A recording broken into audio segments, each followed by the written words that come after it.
All right, I ain't did one of these lives in a minute because the police stole my phone July 31st. I want to try to be as concise as possible, but I also want to, let me share. I'm gonna share this real quick. Okay, I want to be as concise as possible, but I also want to make sure I'm specific and I'm as detailed as possible, and I get this message out the right way and it don't get misinterpreted by nobody. That's the last thing that I want to be happening right now. So, as people know, for the past at least 2.5 to 3 months in Rockford, we have consistently been at, let me exclude that. For the last 4 months in Rockford, people have been consistently protesting, speaking out against not just police brutality in the nation, not just excessive force in the nation, but specifically here in Rockford, and the people who have dealt with it and experienced it here in Rockford. In the process of doing that, the City Market campaign began, and at the City Market campaign, for 2 months, people were assaulted by Rockford Police Department officers and Winnebago County Sheriff Department officers and Metro Enforcement agents. People were falsely arrested. People had chemical agents used against them. People were harassed. People were followed home. People had videos and pictures taken of them by police. All of these things happened down there at City Market. At City Market, a demonstration took place to inform the people in this community about the culture and about the behavior patterns that exist and the officers that enforce the law around here. Multiple officers slammed people on the ground. Multiple officers pepper sprayed people. Multiple officers falsely arrested people. All of these things happened in City Market for 2 months. We was out there Friday, week in, week out on Fridays. The first Friday that we do not occupy space at City Market, a shooting takes place in the city involving a police officer. The details that have come forth from the shooting involving a police officer include the person being shot in the back while fleeing multiple times and no weapon being on the scene. We are not speaking on behalf of the family. We are not speaking on behalf of the person who was shot by the police officers, because we don't have that is not something that has been given to us. That's not something that we had a responsibility to do. We are reaching out if anybody has first-hand knowledge of the family, if anybody know the relatives, if anybody has any kind of information. We've had some people inboxing us already. Please inbox us anything that we can do to help, any information that we can relay, anything. We here to help. But we also are specifically are here to highlight that this is a cultural problem. And though right now we do not have the right to speak for this person specifically or this person's family specifically, we do as citizens have the right to speak for the community at large. And we do as people who have been out here protesting and speaking on these issues have the right to speak on the fact that we need accountability and transparency immediately. For the last 4 months, this country has watched protests happen where you've watched people scream Black Lives Matter, people putting on Black Lives Matter shirts, people making Black Lives Matter commercials. And so now it's time to put your money where your mouth is. Nobody is asking out here advocating somebody burn no buildings down. Nobody out here advocating nobody go to nobody's house. What we are out here is saying is that we need to advocate for transparency and from answers, and people who have been elected into office need to be given those answers. The mayor has been 48 hours, it's been 24 hours since this has happened.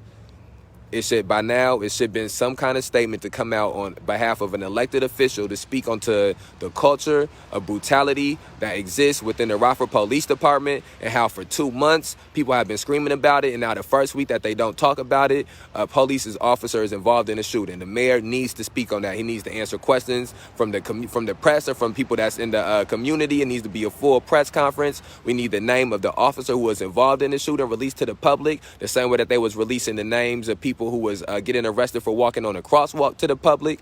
That officer, we need to know what is the status of that officer. We need to know where the city stands on people being shot in the back. We need to know where the city stands on people being chased for 20 minutes We need to know where the city stands on all of these things, and the city needs to know, and the Winnebago County needs to know, and this area at this nation in general needs to know that it's not going to be no more of police officers shooting people in their back when they unarmed, and people not coming to ask questions, and people not caring about what happened.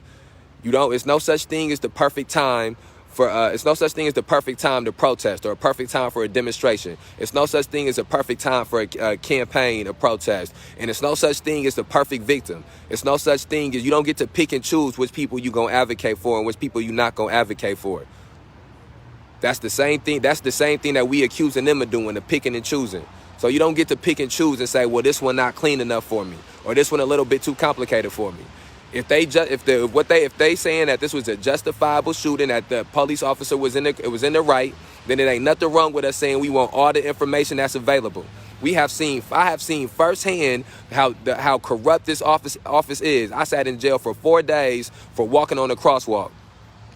Multiple people who have been charged with felonies have had felonies dropped. People have had charges dropped that kept them in jail for 4 days over walking on a crosswalk. I said it once and I'll say it again. If they will go to that extent over a crosswalk, what kind of extents will they go to over a murder, over a shooting, over robbery, over drugs? And it's the same thing. Just because it's not somebody that's related to you or connected to you one day, don't mean it may not be them a different day. Just because this person who this happened to may be somebody that you maybe not on good terms with, or maybe your enemy this day, it don't mean that it can't be somebody that you close to, or a relative or a loved one another day. And each time that they shoot somebody that's unarmed and people don't ask enough questions and they get away with it, not only do they feel more emboldened to do it again, but they get better at doing it. They learn how to clean up their mistakes. It has been nowhere near enough emphasis put on what happened in this city 24 hours ago and what has been happening in this city on a weekly basis. I've seen too many people from white middle class America scream about Black Lives Matter and do chants and do this and do that, and they got time to talk about Joe Biden and talk about Donald Trump and talk about the election and talk about coronavirus. Somebody just got shot in their back out here.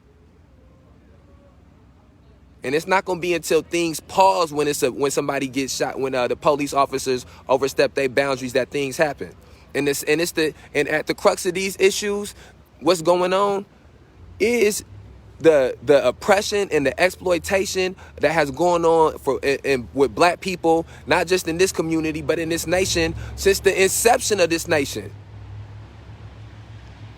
Because another element, when people talk about black on black violence, or when people want to talk about community violence or inner city violence and things of that nature, the police also have a presence in these communities, and they inflict violence and they perpetuate violence on the people. I have watched firsthand the police not be at a space and it not be violence in that space, and then the police come and treat it like they're in an occupying army in the Middle East and cause that place to be violent and dangerous. I have watched that happen firsthand. So it is 100% communities and neighborhoods, not just in Rockford, not just in Illinois, but in this nation, where just the pure presence of these police officers exploits and oppresses people to the point where they have anger and they have hatred, and those things are put out in a way that's unproductive because of the bent up aggression that they have, because of these police officers violating rights, because of these police officers doing things with impunity.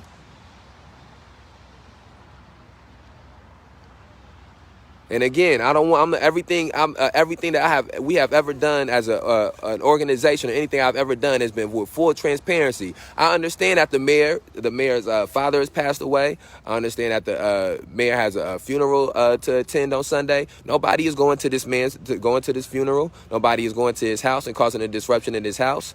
He is the president, the CEO of this city. We are outside of the offices of this city, and we are saying that on the first thing Monday morning, the first thing that needs to be on the agenda of the mayor of this city is speaking on his officers shooting somebody unarmed in the back, and speaking on the culture of police violence that goes on in this city, and what that police violence does to increase and continue violence in these communities.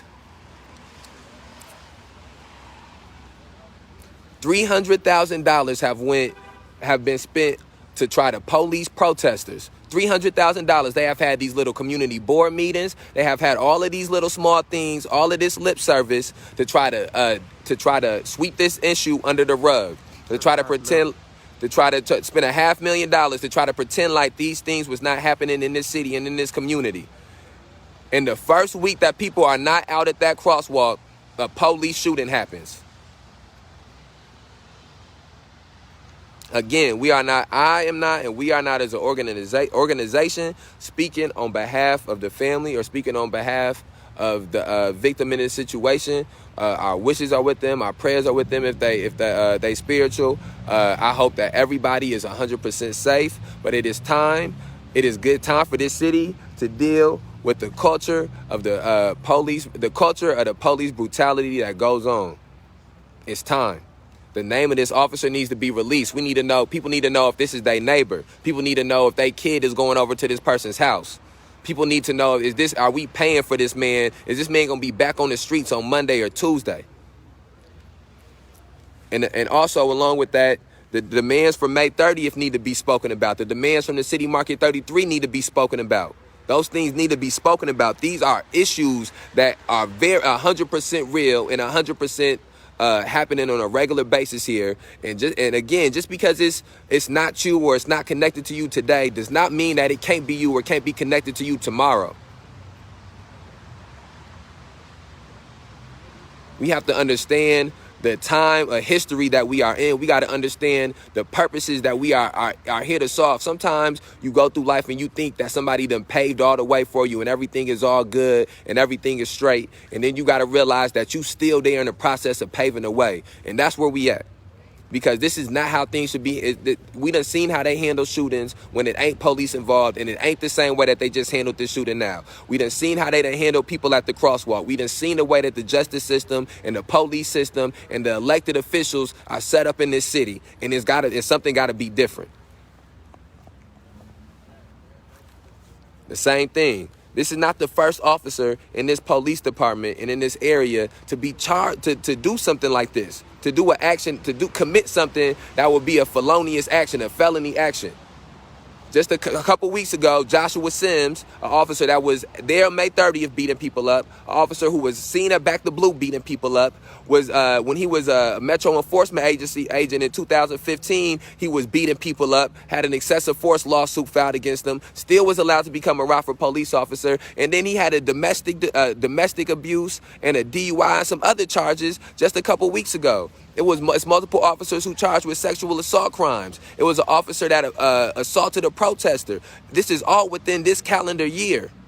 All within this calendar year. The demands from City Market, the demands from May 30th need to be addressed in full. Every elected official in this city needs to be speaking about the culture of this police behavior that is going on in this city and the things that they are doing to hold these police accountable the same way that they want these young black and brown boys held accountable. The same way. Marilyn Hype Ross, she got up there and she said that her and the chief of police talking about gun violence being a pandemic. In the same way that they was up there doing the press conferences talking about gun violence being a pandemic when young black and brown boys is behind the trigger, we need the same thing for this police officer that's behind the trigger because he part of the pandemic too. And we need to start, and we need answers. We need answers immediately, and they need to be elected officials. The same thing, the person that they got in charge of this Winnebago-Boone County Integrity Task Force, this is the Glover, Chief Glover. This is the man who's in charge of the Rockford Park District. This man was the one that was in charge when little kids got pepper sprayed at City Market. Where was his integrity at then? Somebody needs to ask Chief Glover, where was his integrity at on the week where he put snow fencing all up on Joe Marino Park and allowed Winnebago County Sheriff officers to pepper spray children? And why he ain't brought them up on some charges? And if he's a good cop, how come he ain't held them bad cops accountable? And if he not gonna hold people accountable for pepper spraying little girls, then what make you think he gonna hold somebody accountable for shooting somebody in the back?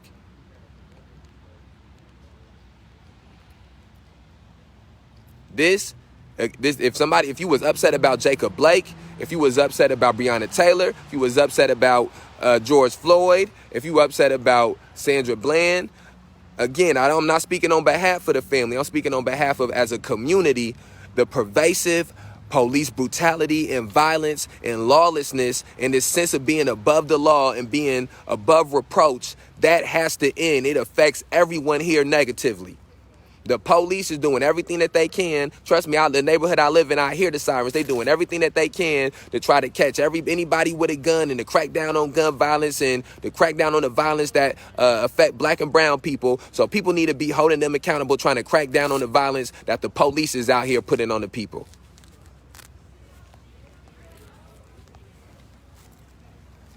They talked about the Loves Park police was going to be involved in this. The Loves Park police have been in City Market.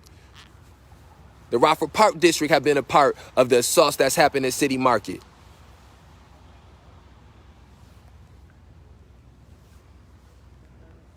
We've been here we at Town Hall. It's not a secret. Town Hall. We are going to occupy this space. This is a public ground. We're going to occupy this space. And we need the mayor to have a press conference as soon as possible, and he needs to speak on the violence that's going on in this police department in this area. He needs to release the name of the officer involved in the shooting, and he needs to answer questions from the press, from the media. And all elected officials need to be speaking on this incident. And not on this incident, excuse me. They should speak on this incident, but they need to be speaking on the police brutality that has been put on full display for the past 4 months in this city. Should anybody running for office, that need to be their number one priority. We outside.